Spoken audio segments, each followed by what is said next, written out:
오늘 말씀해 보면은 이제 예수님에게 계속해서 당하던 종교 지도자들이 예수님을 좀 어떻게 해보려고 음모를 꾸미는 장면이 나옵니다. 그들의 음모는 바리새파 가운데 몇 사람과 헤롯 당원 가운데 몇 사람을 예수님께 보내서 아주 난처한 질문, 곤란한 질문을 하는 겁니다. 사실은 이 바리새파와 헤롯 당원들은 서로 어울릴 수 있는 사람들은 아닙니다. 당시 바리새파는요, 로마의 지배를 받고 있는 유대인들이 회복되기를 원하는 가장 그것을 바라는 한 부류였고요. 반대로 헤롯 당원들은 헤롯을 지지하는 사람으로, 이 헤롯은 로마에게 아첨을 해서 유대를 다스리는 분봉왕으로 책봉되지 않았습니까? 그래서 이 헤롯 당원들은 정치적으로는 이 로마 제국, 친로마 성향을 가졌던 사람들입니다. 근데 이들이 한 마음이 됐어요. 친구의 적의 적은 친구라고 하는 말처럼 예수라고 하는 공통의 적이 생겼기 때문에 이들은 잠시 하나가 되어서 예수님께 온 겁니다. 그리고는 예수님에게 그 당시 가장 민감한 문제였던 세금에 관한 질문을 던집니다. 황제에게, 가이사에게 세금을 바치는 것이 적법합니까? 옳습니까? 그렇지 않습니까? 그래서 우리가 세금을 바쳐야 합니까? 바치지 말아야 됩니까? 질문을 던집니다. 이 질문의 의도가 너무 뻔하죠. 만약에 예수님께서 세금을 바쳐야 된다라고 말씀하시면 누가 발끈하고 나설까요? 바리새파가 나서는 거죠. 세금을 바쳐야 된다 그러면은 로마를 싫어하고 독립하기를 원하는 이 바리새파가 사람들에게 소문을 낼 겁니다. 그래서 많은 사람들이 예수님을 지지하지 못하고 떠나가도 그렇게 만들 것이고, 세금을 바치지 말아야 한다고 주장한다면 그때는 헤롯 당원들이 일어나서 예수님을 로마 당국에 고발할 것입니다. 그러니까 어떻게 하든지 간에 대답하기 어려운 문제입니다. 어느 하나를 선택하는 것이 매우 곤란한 질문을 던집니다. 우리가 이런 것들을 딜레마라 그러죠. 딜레마. 살아가면서 이런 딜레마들이 사실은 많이 있습니다. 여러분은 오늘 예배당에 나오시면서 그런 딜레마를 겪으셨나요? 날씨도 추운데 예배당에 갈까 말까? 그건 사실 딜레마는 아니고요. 딜레마는 어느 한쪽을 선뜻 이렇게 정하기가 쉽지 않은 것을 딜레마라고 합니다. 예수님은 이들의 속셈을 아시고는 데나리온 한 개를 가져오라고 말씀하십니다. 그리고는 질문하시죠. 데나리온에 있는 그림, 초상이 누구의 것이며 거기에 적혀 있는 글이 누구의 것이냐, 이렇게 질문을 하십니다.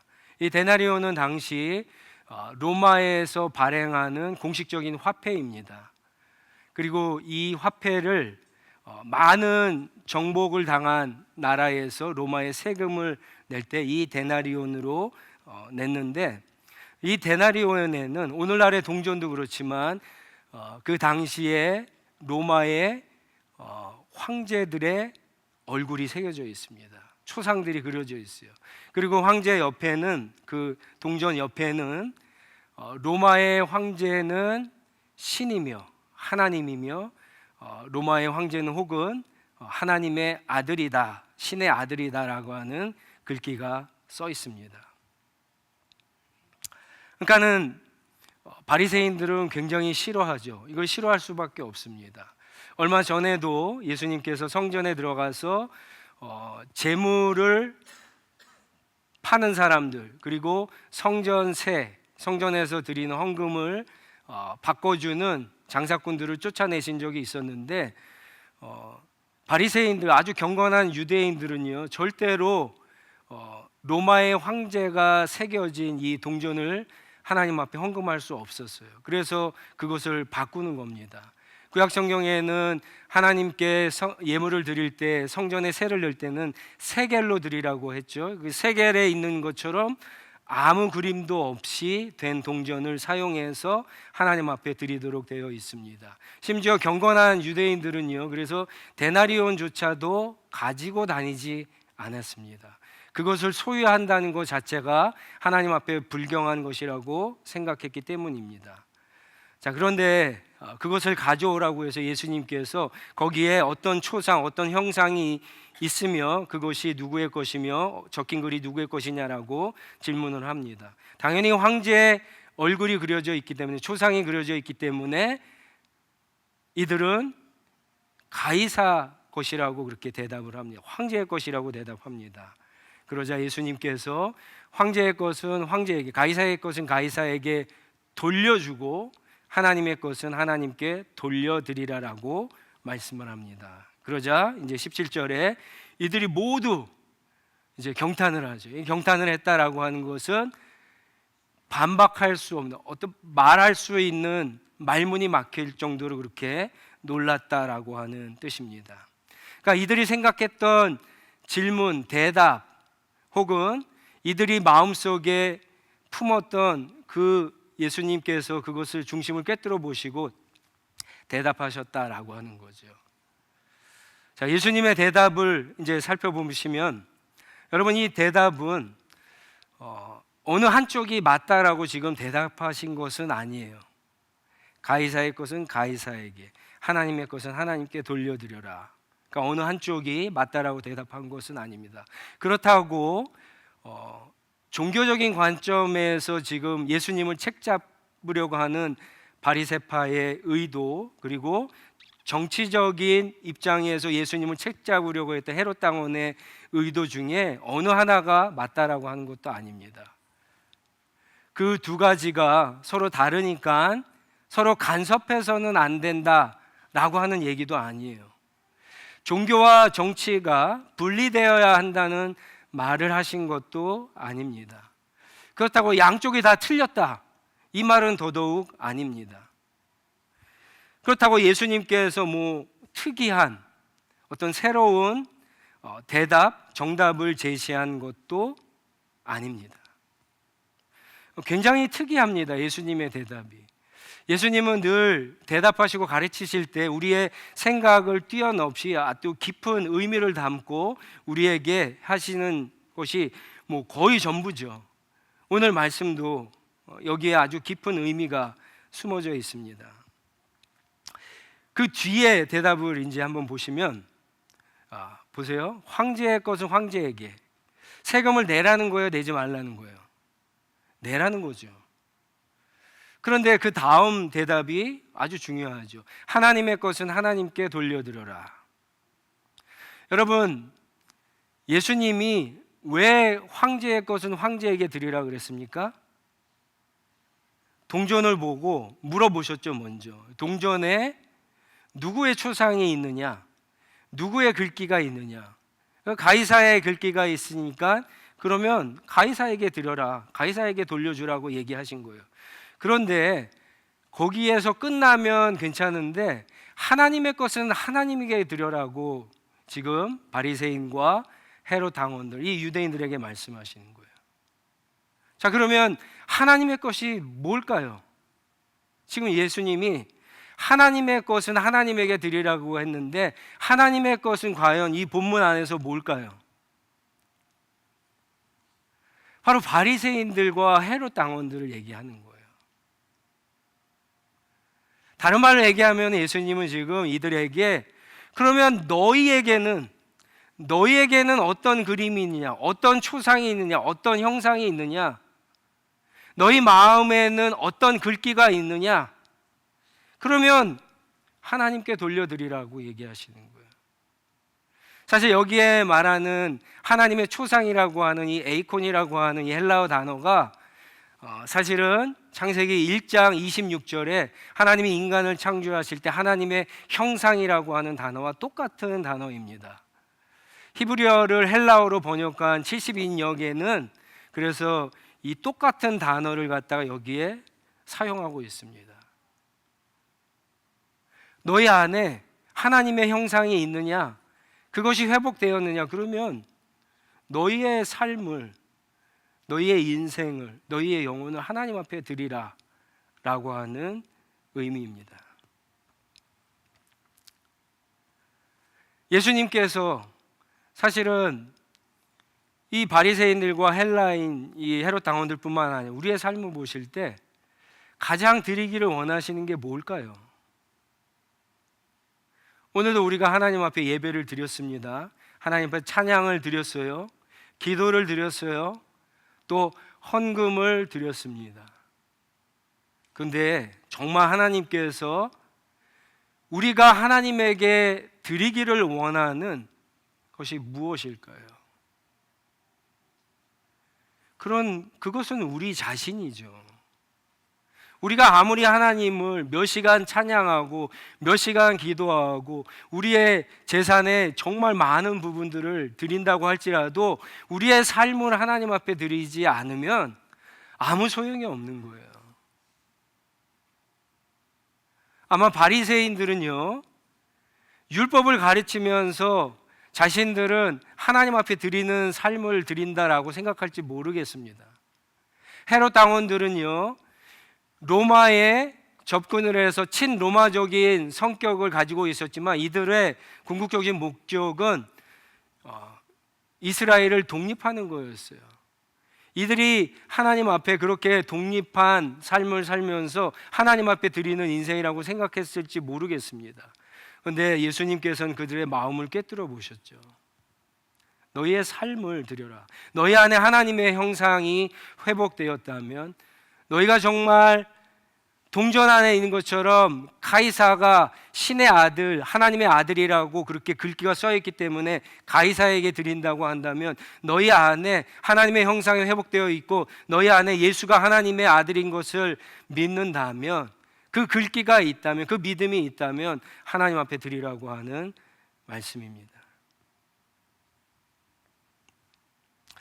세금을 드리라고 하는 것은 여러분, 오늘날 뿐만 아니라 그 당시에도 성경에서 인정하는 겁니다. 우리가 잘 아는 것처럼 베드로전서 2장 12절 13절 14절이나 로마서 13장 7절에 보면은 성경은요, 신약 성경은 예수님의 말씀을 인용해서 세금뿐만 아니라 세상의 권세에, 모든 권세에 복종하라고 그렇게 명령을 합니다. 왕에게 복종하고 총독에게 복종하고, 그리고 로마서 13장 1절에는 그 이유를 얘기하죠. 모든 권세가 다 누구에게 왔다고요? 하나님께로 왔고 하나님이 세워주시기 때문에 우리는 그 권세 아래에 살아가야 된다는 거예요.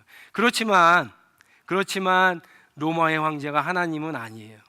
하나님의 아들은 아닙니다. 그것은 분명히 예수님께서 말씀하시기 때문에 하나님의 것은 하나님에게 드리라고 말씀합니다. 헌금을 드리라는 얘기가 아니에요. 그 이상의 의미가 있습니다. 만약에 세금으로 데나리온에 황제의 얼굴이 새겨져 있고 황제가 하나님의 아들이라고 쓰여져 있어서 드린다면, 여러분, 우리 안에 하나님의 형상이 회복되었고 예수가 하나님의 아들이심을 믿는 믿음이 있다면 우리는 하나님 앞에 더 놀라운, 더 뛰어난, 더 높은 하나님 앞에 충성과 헌신과 믿음을, 우리 자신을 드려야 되는 것이 당연한 겁니다. 한 나라에 살면서 우리가 왜 세금을 드리죠? 그것은 나라가 우리를 안전하게 지켜주고 우리에게 여러 가지 혜택과 많은 유익을 주기 때문에 그렇습니다. 특별히 캐나다에 사는 우리들은 세금을 많이 내죠. 많이 내는 이유 중에 하나가 의료를 무료로 우리가 혜택을 입기 때문에 그렇습니다. 만약에 그렇다고 한다면 우리가 하나님 앞에 더 높은 충성과 헌신과 우리 자신을 드려야 되는 이유는 더 명확합니다. 그것은 우리 안에 망가졌던 하나님의 형상이 예수 그리스도를 통해서 회복이 되었죠. 우리 안에 영원한 생명이신 예수 그리스도가 계세요. 우리는 하나님의 용서를 받은 사람들이에요. 우리는 하나님의 자녀, 하나님 나라 시민이 된 사람이기 때문에 하나님 앞에 우리의 삶과 우리의 영혼을 드리는 것은 당연합니다.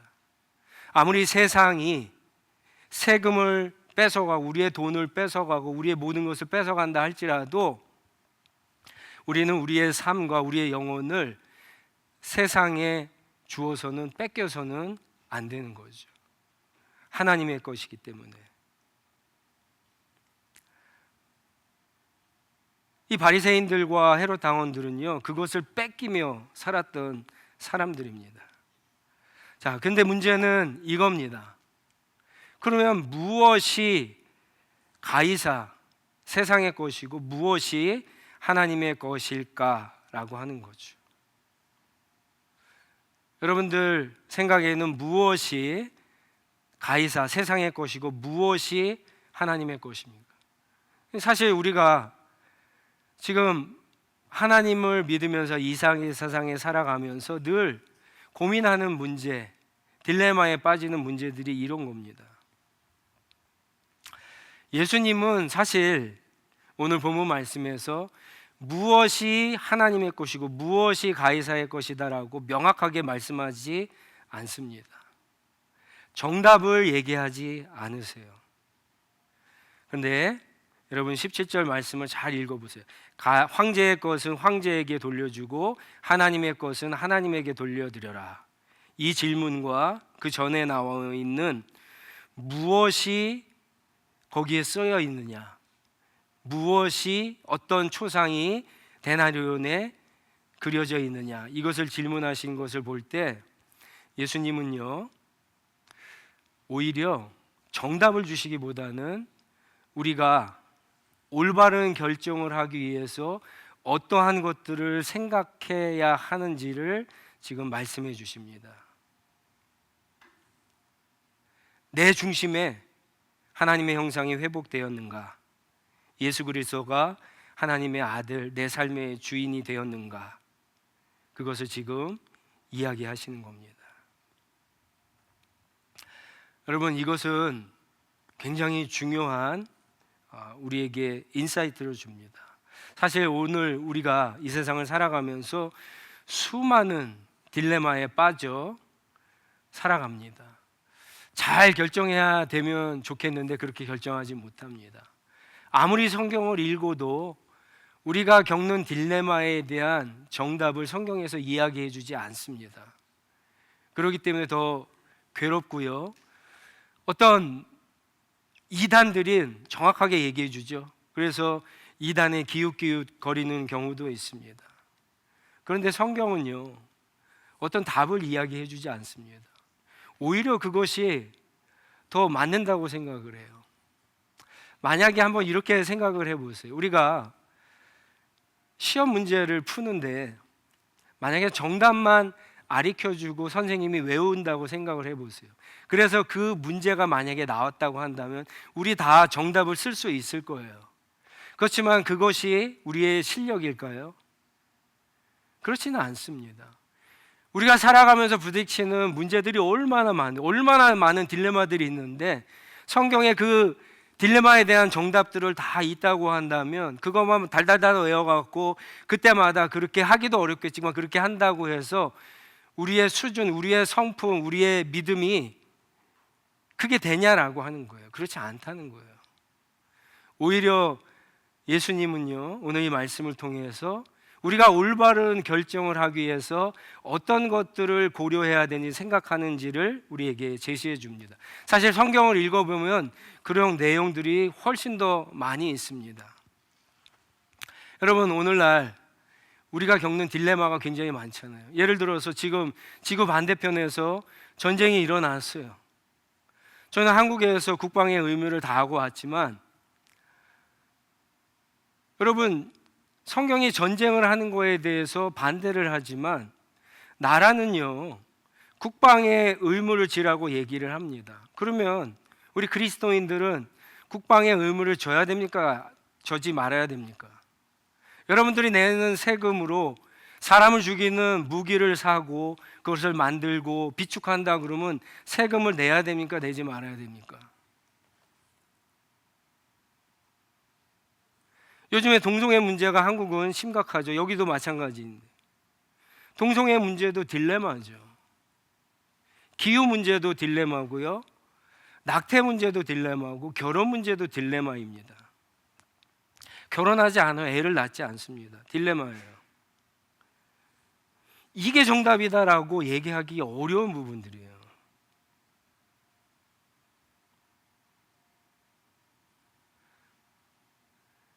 여러분, 성경은 하나님 우리에게 완전하라 그렇지만 우리 가운데 완전할 수 있는 사람은 없습니다. 우리는 많은 고민과 생각을 하는 끝에 가장 성경적인 답을 찾아가야 되는 거예요. 그것을 툭 하고 던지는 답을 얻어갖고 가는 게 기독교인의 신앙생활이 아니에요. 성경이 이야기하는 몇 가지 기준들이 있어요. 첫 번째는 정말 하나님의 형상이 회복된 사람들이라고 한다면, 하나님을, 예수 그리스도를 내 삶의 주인으로 모시고 사는 사람이라고 한다면, 어떤 딜레마가 나타났을 때 가장 먼저 생각해야 되는 것이 하나님의 말씀과 성령의 인도하심을 받는 겁니다. 너무나 쉬운 거죠. 근데 너무나 못하는 거예요. 많은 사람들이 실제로 어떤 딜레마에 부딪히면은 다 자기의 지식과 경험과 자기가 처한 상황에 따라서 판단하고 행동을 합니다. 그리고도 그리스도인이라고 얘기를 해요. 많은 사람들이 하나님의 말씀과 성령의 인도하심을 받아야 된다고 하지만 성령의 인도하심이 뭔지 하나님의 성경을 읽으면서 하나님의 말씀을 듣는 법조차도 잘 모릅니다. 문제죠. 또 한 가지는요, 영적인 사람들, 영적인 리더들의 조언을 잘 들으셔야 돼요. 왜 그러냐면은 하나님은 우리를 나 혼자만 부르신 것이 아니라 교회로 부르셨어요. 공동체로 부르셨어요. 그래서 우리 교회 안에는 하나님의 말씀을 읽고 하나님의 음성을 들으면서 따라가는 사람들도 있고 성령의 인도하심을 받는 사람도 있지만 그렇지 못한 사람들도 많습니다. 당연한 거예요. 성령에 민감하지 못하고 하나님의 말씀을 읽어도 깨닫지 못하는 사람들이 있어요.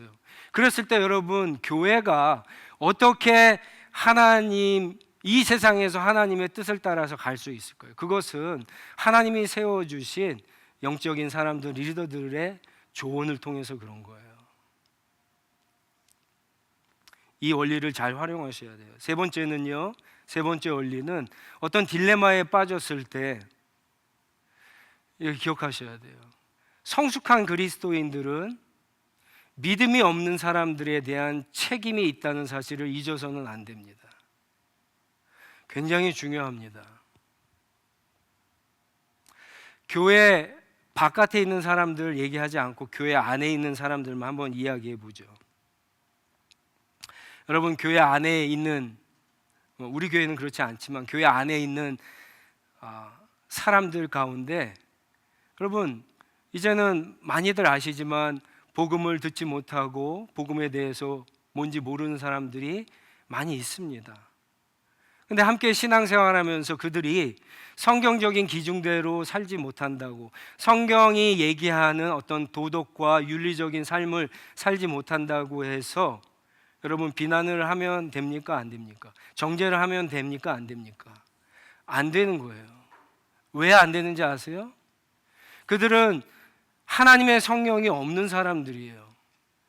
말씀으로 변화된 적이 없는 사람들에게 먼저 도덕적인 기준과 윤리를 제시해 갖고 왜 그렇게 하지 못하냐라고 판단하는 것은 거꾸로 된 거예요, 지금.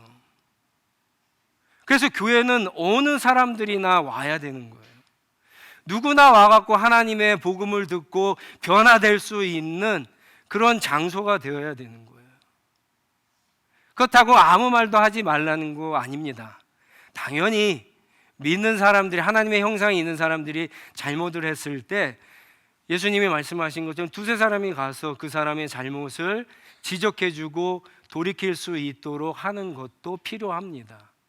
그러나 믿음이 연약한 사람, 복음을 아직도 모르는 사람들, 아직 변화가, 하나님의 성령의 역사, 변화들이 나타나지 않는 사람들에게 뭐라고 해서는 안 되는 겁니다.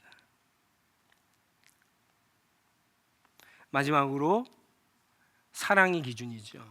서로 사랑해야 된다. 이건 뭐 기독교의 본질이자 신앙의 본질이죠. 사실 저와 여러분들이 하나님의 사랑을 받았기 때문에 용서를 받았고, 우리가 예수님의 형상이 회복되었지만 지금도 우리는 실수하죠. 믿음이 약해서 넘어집니다. 때로는 우리의 욕심 때문에 하나님의 말씀에 불순종하기도 합니다. 그래도 하나님이 우리를 용서해 주시면 우리는 알고 있어요. 왜 그렇습니까? 하나님이 우리를 사랑하시기 때문에 그렇죠. 자, 문제는 우리에게 아주 못된 본성이 있어요. 나는 몇 번이고 죄를 지어도 하나님이 용서해 주시는데, 내 옆에 있는 사람은 몇 번이고 죄를 지어도 용서받을 수 없다라고 하는 것을 머릿속에 단정 짓고 그 사람을 비판하고 지적하고 정죄합니다. 우리 안에 그런 게 다 있어요.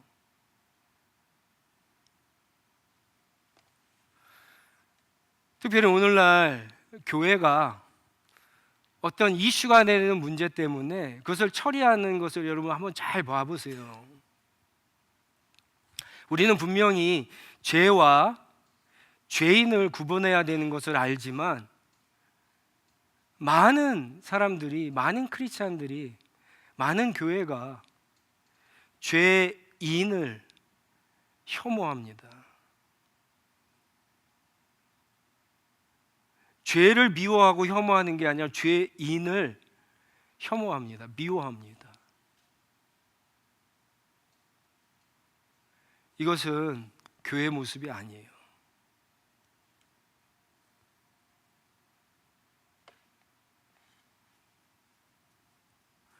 여러분, 하나님이 우리를 사랑하기 때문에 우리가 여기서 지금 있을 수 있고 하나님을 예배할 수 있다면 누구든지 그럴 수 있는 거예요. 누구든지 그럴 수 있는 겁니다. 그것을 인정하고 우리가 하나님 앞에 예배하고 같이 신앙생활 해야 되는 겁니다. 그랬을 때 물론 더디지만 조금씩 하나님의 사랑을 깨닫게 되고 복음을 이해하게 되고, 그래서 삶이 변하고 성품이 변하고 정말 그 안에 하나님의 형상이 회복됨으로 말미암아 하나님의 것이 되는, 하나님 앞에 자기의 삶을 드리는 그런 한 사람 한 사람 교회가 이루어지는 겁니다.